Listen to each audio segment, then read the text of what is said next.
So it's all about the decision-making process. The lessons are laid out here in what we call a skills diagram or a skills matrix.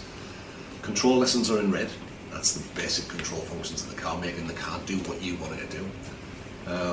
The road skills, that's your basic techniques for junctions, roundabouts, traffic lights. And then your traffic skills, it's doing all of those when there's people around you. Decision making, if you like. You can choose the path that you take through the course, which lessons to do in which order.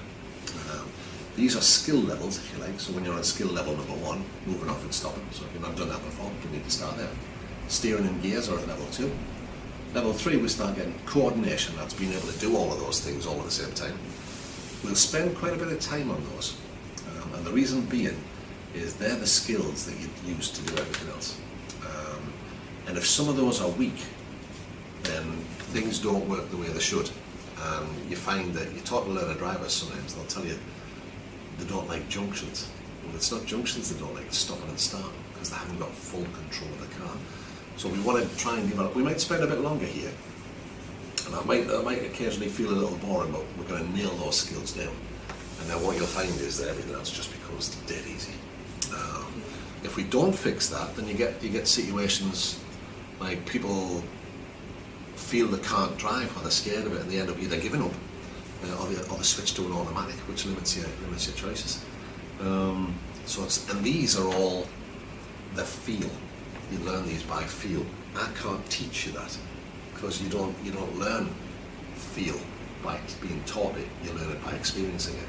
So we're going to try and find a way that works for you, so we can develop absolute and utter control of the car. So you know you can make it do whatever you want, whenever you want.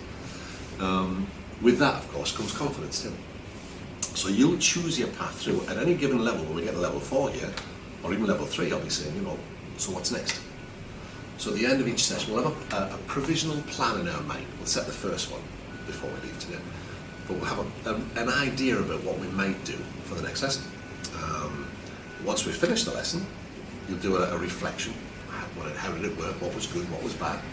And then think, well, okay, logically, it seems sensible to do this next. So you can choose your path through there. You might also decide that now when it comes to the next lesson, change your mind because you're tired or whatever. So you're going to choose the path. You don't have to do a lot of homework or anything, but it's just, we'll show you how the book works. So you can make notes, or you can just have it as a mental reflector, or you record it and do whatever you want really. So you'll choose your path through there. So we'll decide, obviously you've not done it before, so the first lesson is probably going to be lesson number 1, moving off and stopping. Then how will you prepare for the lesson? Well, you can watch the DVD, you can watch it on YouTube, you can Google driving and see whatever comes up there, you can watch other people drive, you can just reflect on the experience you've had so far. It's up to you really. So you can watch the DVD, do the workbook. Now in here, oops, you get past that bit, there's a lot of lesson notes, which is all to do, how if I got to the right page now, wouldn't it? With what it is we're going to do on that lesson. So watch the DVD, read the notes, or not, it's up to you. You can elect them to do the quiz at the end, which can check your knowledge. The answers are in the back of the book. And there's also an idea here on some of the things that we might do, things you could study. These are some exercises. In an ideal world, we'd want you to say, well, I want to do that, and that. And think about the route. Where can I do that? Well, you've got a reasonable knowledge of the area because you lived here a while. So you might have an idea that, well, if we're doing that, maybe, if we're doing basic junctions, Chesterfield's ideal, isn't it? So if I'm moving off and stopping, I'm having to think about it now, what sort of area do you think you need? Or would you rather have? Moving off and stopping. On our first lesson? Quite road. Okay. There aren't too many where you are. There's lots of traffic in there because it's full of leather driver cars all the time.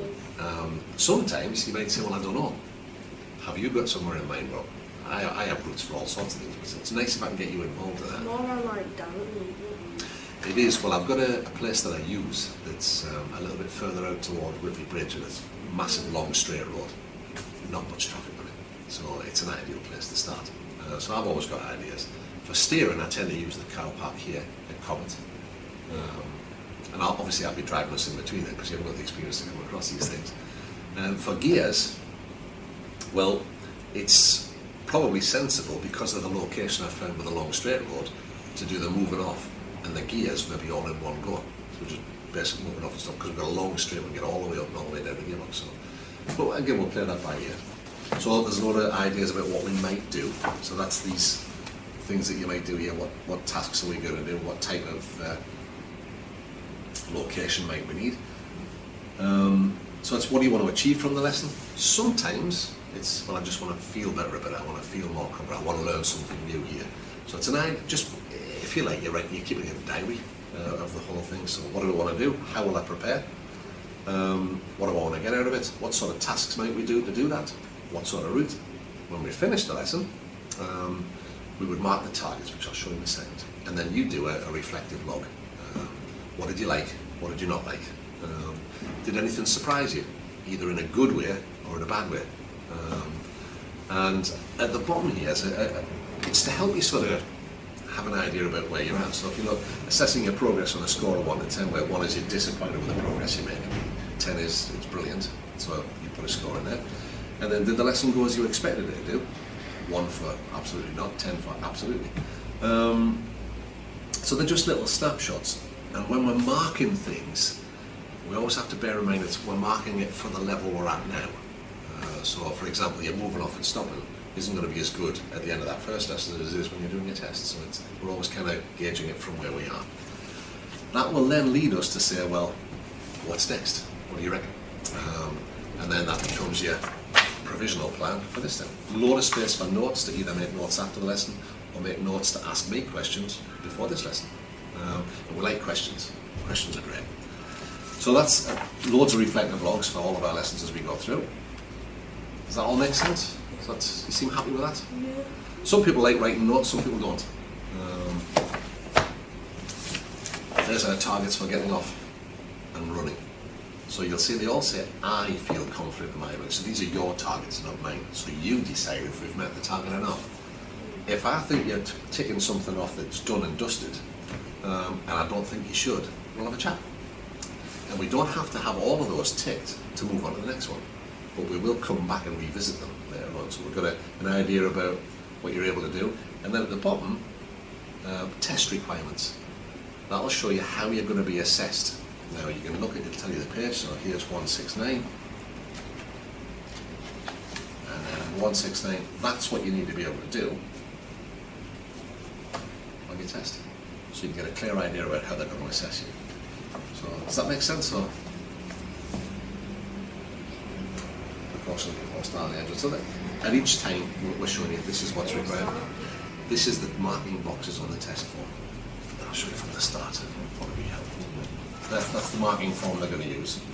So during each lesson, we're showing you which of those boxes relates to what we're doing. Does that make, I didn't explain that very well. So it gives you an idea about where we're at. Now when you've ticked, there's a few ways you can do this. Some people scribble them out like they're a bingo card. Some people like to put a tick in. Some people like to put a slash in when they've covered it and a cross when they've mastered it. It's up to you. Entirely up to you. But then we have, of course, our master progress chart. That's everything we have to do. So if you say to me, am I ready for my test? You tell me. Well, that's ticked. Yeah, then you're good to go. So if you tick target number 1 on lesson 1, tick that box there. And I've got a copy of that in the bag of mine. So at the end of the lesson, we'll just compare notes and say, okay, there we go. And it can be a motivator as well, because you can see that you're actually making progress. But these are your targets. So again, coordination, control skills, road skills, traffic skills, all the lessons go through. Then in a section of your driving test.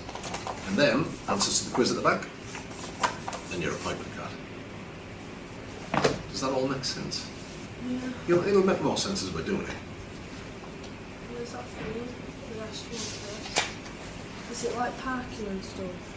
Yes, well the manoeuvres are, actually if you pop the front bit, that might help you a bit better. Your manoeuvres are... I'm scared of parking and I don't know how to do it. Yet. How to judge the cars, I don't know. Well that's... Scary. Do you know what, it's... People worry about manoeuvres And you've probably heard other people say, oh, I hate doing that, I couldn't do it, it was this and that. You'll find people that'll drive miles rather than reverse parking to find a space that can... What tends to happen is when we're trying to remember how to do it, we're trying to remember the way our instructor told us to do it. I'm not going to tell you how to do anything. I'm going to help you find ways of doing it. And if you find the way to do it, it's fixed for life. And you only ever learn that lesson once. Where if I say to you, get it to this point, then do this, then this point, then do that, you've got to remember a huge set of instructions. You know, it's, if I said to you, just pick that pen up, whatever goes. Listen, no, I'm not going to try and trick you. Just go and pick the pen up. How did you learn to do that? Well, I did it myself. You did. Yeah. And have you ever forgotten how to do that? No. I'm not saying stuff, but it's common sense. So if you if you find out for yourself how to do parking, you'll never worry about it again. Lots of people like to go down the manoeuvre route first because they're the things they worry about. And it's your choice. When we get to here, we can go down that route. Not a problem at all. That's the route that your Claire did. And our clutch control got to a level that was incredible. You've also got references, you know, you've got all these resources here, but you've got older sisters that drive. You've got older sisters that know how this works. It's up to you whether you dip into that or not, of course. I don't know. So you'll choose your own path, you'll choose how you're going to prepare for it. The most important thing, I think, is that we put some thought into what might happen next.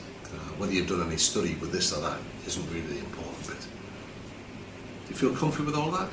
Is there anything you want to ask me? No, it seems straightforward.